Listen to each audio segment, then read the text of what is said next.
introduce system performance and cost evaluation on cloud for AI applications design tool, so-called SPRINT SPACE4AI-D. So far, we did initial design and we did already the profiling, so we have some machine learning models for performance prediction that we can rely on, and at this stage we try to find the optimal resource selection and component placement based on those performance models. Now I present the SPACE4AI-D design time tool, which general goal is the design space exploration of the design alternative. So the goal is, given the set of candidate resources, identify the resources with minimum cost to be deployed in the computing continuum in a way that costs are minimized and take into account some technology and performance constraints that are set by the designer. This is challenging because usually the computing continuum are heterogeneous, and these are based on technology that are growing fast, and actually some optimal decision today might be suboptimal in a few months. So in the current practice, an AI designer has to test the deployment of AI application component under different settings by considering alternative devices. For example, alternative flavor of virtual machines, and with AI application, this combinatorial design space is even increased because of the fact that AI applications can be partitioned.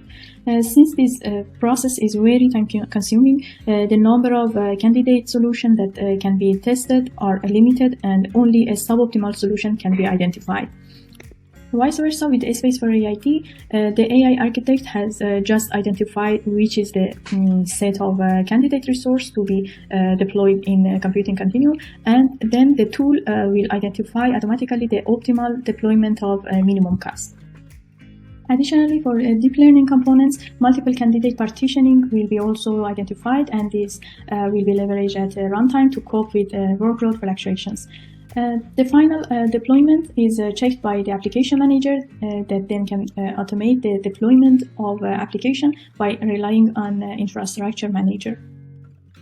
To show the demo of a SPACE4AI-D tool, we consider the mask detection application includes two components. The first one, blurry faces, selects the frames and blur the faces for privacy reasons given the video uploaded in the system. And the second component is in charge of detecting the mask. And none of these components are not partitioned in this scenario. Both the components can be run alternatively on medium and large AWS VMs, but on two different computational layers. We set a local response time constraint for blurry faces component equal to 15 seconds, and a global constraint includes both components equal to 20 seconds. This figure shows the application tree. All of these YAML files are used by SPACE4AI-D tool, like candidate deployment, candidate resources, application DAG, and quality of constraints that are also used by previous tools explained by my colleagues. The only specific file for SPACE4AI-D is SPACE4AI-D.yaml located in SPACE4AI-D folder. This file consists of some information required for solving the optimal placement and resource selection problem, like time horizon, seed for generating random numbers, and verbose level of logs. SPACE4AI-D also needs to know each computation layer belong to which type of resources. We consider three different types of resources, includes edge, cloud, and fast. For instance, in this demo application, we have only cloud resources, so both computational layers belong to the cloud. And we also need to specify the methods to solve the optimization problem. We always use random greedy to find some initial solutions. So random greedy as the first method is the mandatory method. Moreover, we implemented some heuristics like local search, double search, simulated annealing, and genetic algorithm. So the second method, which is optional, can be selected from one of these heuristics to improve the results of random DoD. In order to understand the highest tolerable incoming load of applications such that the local and global constraints are still fulfilled, we use a binary search with epsilon approximation, where the lower bound of incoming load is the current incoming load at the design time that is mentioned in annotation.yaml file, and the upper bound should be mentioned in this file. Moreover, both random DoD and the heuristics run based on number of iterations or duration in seconds. Depends on which takes longer. For instance, we set the number of iterations to 10 and duration into 1 second because of a small scale problem. The larger scale problem, the larger number of iterations or duration is needed. For the heuristic methods, we must specify the number of initial solutions from random DoD fed into the heuristics as the starting points. Each heuristic has its own special parameters that must be specified as a dictionary in this file. Now I run a SPACE4AI-D under AI SPRINT Studio. As I already mentioned, after some profiling, we have some performance models for the prediction generated by Oscar P. In a SPACE4AI-D folder, we can see a SPACE4AI-D YAML file that I already explained. Now I want to run the tool. In order to run the tool, we should mount the application directory into the Docker and run SPACE4AI-D under AI SPRINT Studio. As the input for SPACE4AI-D, we have to specify the application directory, that is a mask detection here, and then start running. SPACE4AI-D first call a SPACE4AI parser to convert all the YAML file to the JSON file because the tool was based on the JSON file. And then the tool run random DoD to find some feasible solutions. These feasible solutions are fed to the heuristic, which is tab search here, to improve the result if it's possible. And at the end, a SPACE4AI parser convert the output JSON file to production YAML. Here we see the output JSON, and the production YAML file goes to AI SPRINT, deployments, and optimal deployments.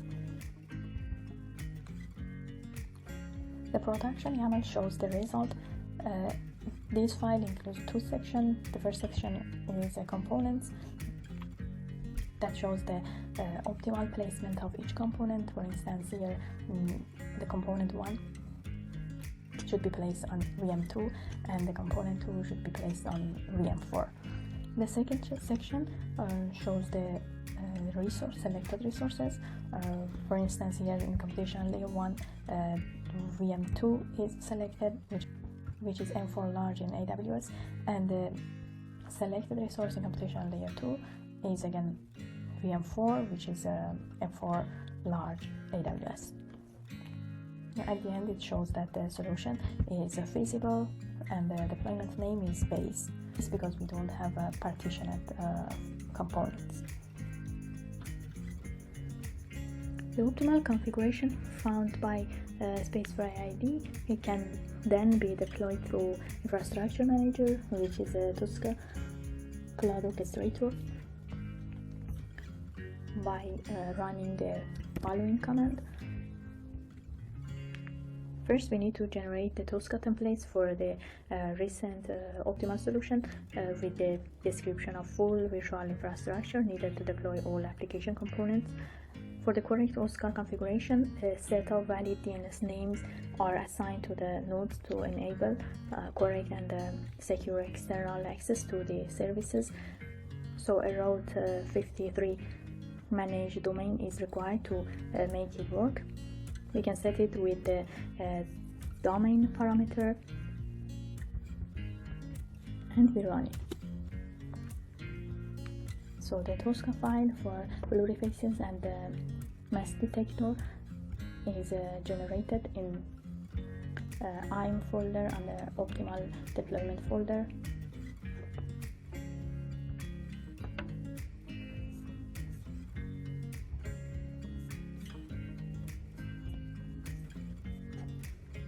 This was a toy application just for the demo purpose.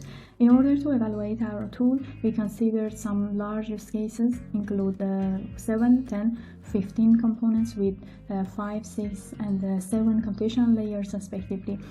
As I already mentioned, in addition to randomGRD, we implemented some heuristics like local search, tabu search, simulated annealing, and genetic algorithm, whose initial solutions are fed by the best solution of randomGRD. In this first analysis, we compare all the heuristic methods together, and to quantitatively compare a specific method with the other method, we define a metric for a percentage gain denoted as a cost ratio equal to a specific method cost minus other method cost over other method cost. For all experiments, we consider normalized incoming load between 0 and 1 requests per second and average cost ratio achieved by considering 10 random instances. The local constraint threshold is set in the range of 7 and 10 seconds, and the global constraint is set in the range of 20 and 25 seconds. The comparison of heuristic methods are shown in these figures. We ran randomGRD for max time and fed the results to each heuristic and ran each for max time. The first row shows the results of max time equal to 1 minute, the second row for 10 minutes, and the third row for 30 minutes. As it can be observed, local search, tabu search, and simulated annealing obtain a similar and better result compared with randomGRD and genetic algorithm, particularly in large-scale systems where the improvement is more than 40%, and local search is the best in average. Moreover, we compared local search with a state-of-the-art algorithm that optimizes the cost of DAG serverless workflow under performance constraint, so-called BCPC. To adapt our problem with this method, we ignore edge and cloud VMs in our setting, and we consider a single computational layer based on serverless function. We also ignore the local constraint and consider only one global constraint, such that the sum of response time of all possible paths from the first component to the last one should be less than a threshold, and we normalize this threshold between 0 and 100 as the performance constraint as shown in horizontal axis. In order to have a fair comparison, we first ran BCPC algorithm and got the execution time required to solve the problem, and run our methods for the equal execution time. We also showed the results if we run our proposed method for 2 minutes and 1 hour in largest scale. Note that the quality of service response time is one of the most important requirements for real-time AI application, and strict constraints are more critical case than light constraints for these type of applications. It can be observed that local search always find cheaper solutions than the BCPC algorithm under a strict and medium constraint scenario. At worst case, with 15 components, local search gains about 27% and 36% on average, respectively, when the time limit are set to the execution time of the BCP algorithm or 1 hour.